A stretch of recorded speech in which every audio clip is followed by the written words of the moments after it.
Hey there, Steve here. In this video, I'm going to provide a quick overview of the Action Items feature in Ludi.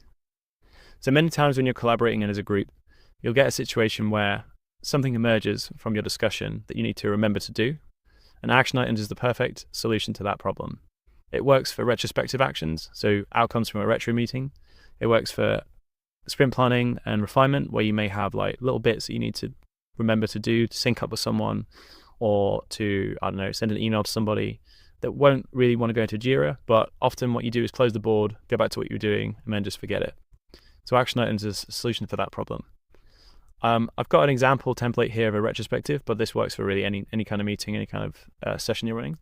And many of our templates for retros have an actions box on the right, so I'm just going to go over here. Creating an action is really easy. You just need to create a sticky note, write the action content out. So example, action for this video. And then you can either click off and click the assign button, which is this one here, or if you're still typing, quicker usually just to go into a new line or press space and then type an @ and choose assign action at the top, and then pick the assignee. You do that with the keyboard or the mouse. So I'm going to choose Steve or the other Steve. Due date of 14 days, press enter, and that creates the action on that person. Then if you zoom in, you'll see at the bottom of the sticky note, you've got the status and the person it's on, which you can click to see and then edit any of the status, assignee, or due date elements or items that you want to change. You can also click this Open Actions button, which opens in a new tab. So I'm not going to do it in this video because I'm recording a tab, but I'll go to where it takes you, which is the Action Items page. And here you'll see all of your team's actions across all your boards. In a big list if you have more than one, which I only have one at the moment. You can edit them, you can update the status from here, you can filter by team member, which will only show Steve really, but would allow you to filter.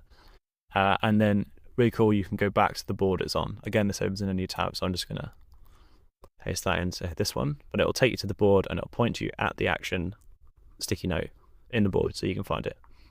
If I set that to done and then go back here, on here, you'll see it's done, and I can update the board from outside the board as well by changing this back to do. If it's not done, go back to my board and it'll update it in there. So they decouple from the board objects.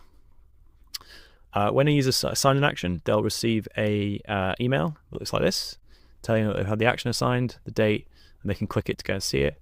And they'll get a reminder on the Monday of the week it's due that there's an action coming up, and then the day before a week is due, an action is due. The final thing to note is that you can import your actions.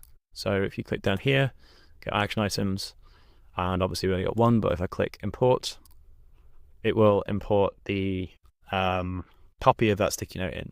And the reason that's useful is if you're starting a retrospective, it's usually a great idea to have a box on the left where you review the previous actions and see if you haven't done them and whether you're going to do them, etc. It allows you to keep on top of that continuous improvement flow. Okay, that's it for this video. Thanks for watching. I'll see you in the next one.